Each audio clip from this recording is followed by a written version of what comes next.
E um caso que deu muita repercussão, volta à tona agora por um motivo extremamente alarmante. Me dá a foto, por favor, da moça.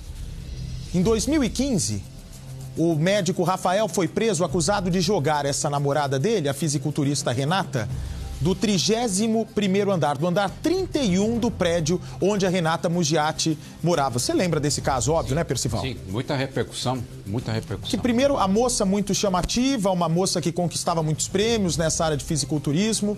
O namorado também um médico bem cotado no local onde atendia seus pacientes. Mas o laudo, vem para mim, por favor, o laudo feito na época por médicos do Instituto Médico Legal, esses laudos diziam o seguinte, que a Renata Mugiati morreu depois da queda. Veja só o detalhe, importante, que você precisa saber, né, numa investigação. Como no caso da Isabela Nardoni. A menina foi morta antes de ser jogada ou ela foi jogada, caiu com vida e depois foi executada? Portanto, a versão dada pela primeira vez pelo IML foi descartada. E os peritos agora, atenção para essa notícia, minha gente amiga. Os peritos do Instituto Médico Legal que analisaram o corpo da fisiculturista, um dos crimes mais polêmicos do ano, eles se tornam réus. De acordo com o Ministério Público, eles fraudaram o laudo do exame de necrópsia da fisiculturista. Ou seja, o que foi colocado naquele exame do Instituto Médico Legal não corresponde segundo o Ministério Público. Segundo o Ministério Público, o que foi colocado pelo legista no laudo não corresponde à realidade. Vem para mim, por favor. Inclusive, esse fim de semana, eu conversava com o advogado, né, de um outro caso, de um caso completamente distinto da Renata Mugiati, e perguntei para ele, existe algum risco de um laudo do IML não corresponder à verdade?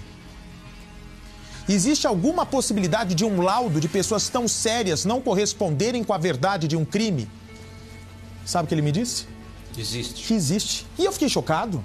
Mas por isso mesmo que existe a exumação de cadáver, quando há dúvidas, porque a prova bem feita é a verdade que nasce.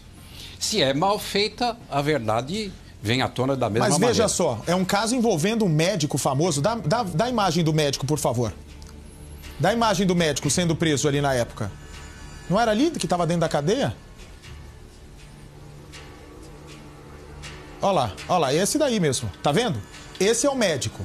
Ou seja, a partir de agora que se descobre que o que tinha nesse laudo, feito por um médico com registro no conselho, um médico até então tido como médico sério, bem capacitado para entender tudo o que ocorreu no corpo antes da morte, existe algum risco do que estava no laudo não corresponder com a verdade? Vem para mim, por favor. Segundo o Ministério Público, acredite o senhor, acredite a senhora, sim, existe a possibilidade do que foi deixado naquele documento, um documento sério utilizado pela acusação para deixar esse médico atrás das grades, pode realmente não corresponder com a verdade.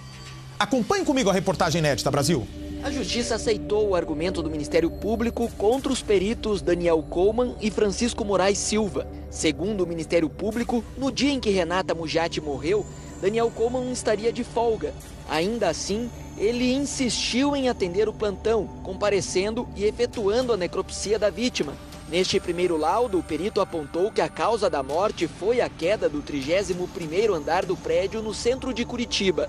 8 dias depois, Daniel pediu uma outra perícia.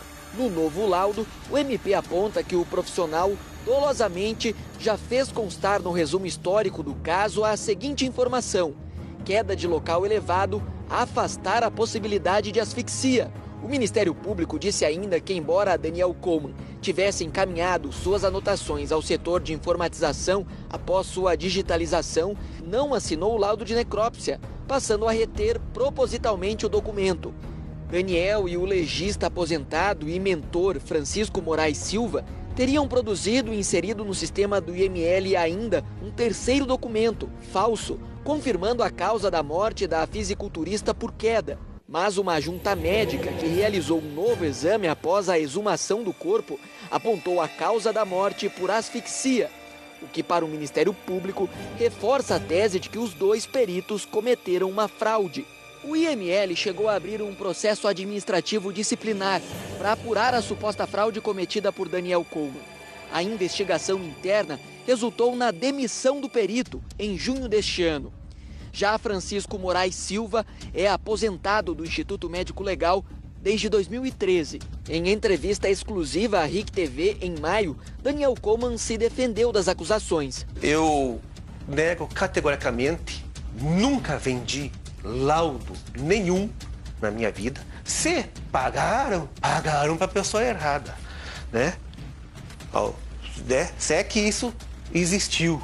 Tá? Isso aqui é o maior absurdo, um factoide, não tem nada a ver com isso. Renata Mugiati morreu no dia 12 de setembro de 2015. Para o Ministério Público, a fisiculturista de 32 anos foi asfixiada pelo então namorado, o médico Rafael Sus Marques, que ainda teria jogado o corpo de Renata da janela do apartamento. A tese de suicídio logo foi descartada pela polícia. Rafael responde ao crime em liberdade, mas usando tornozeleira eletrônica.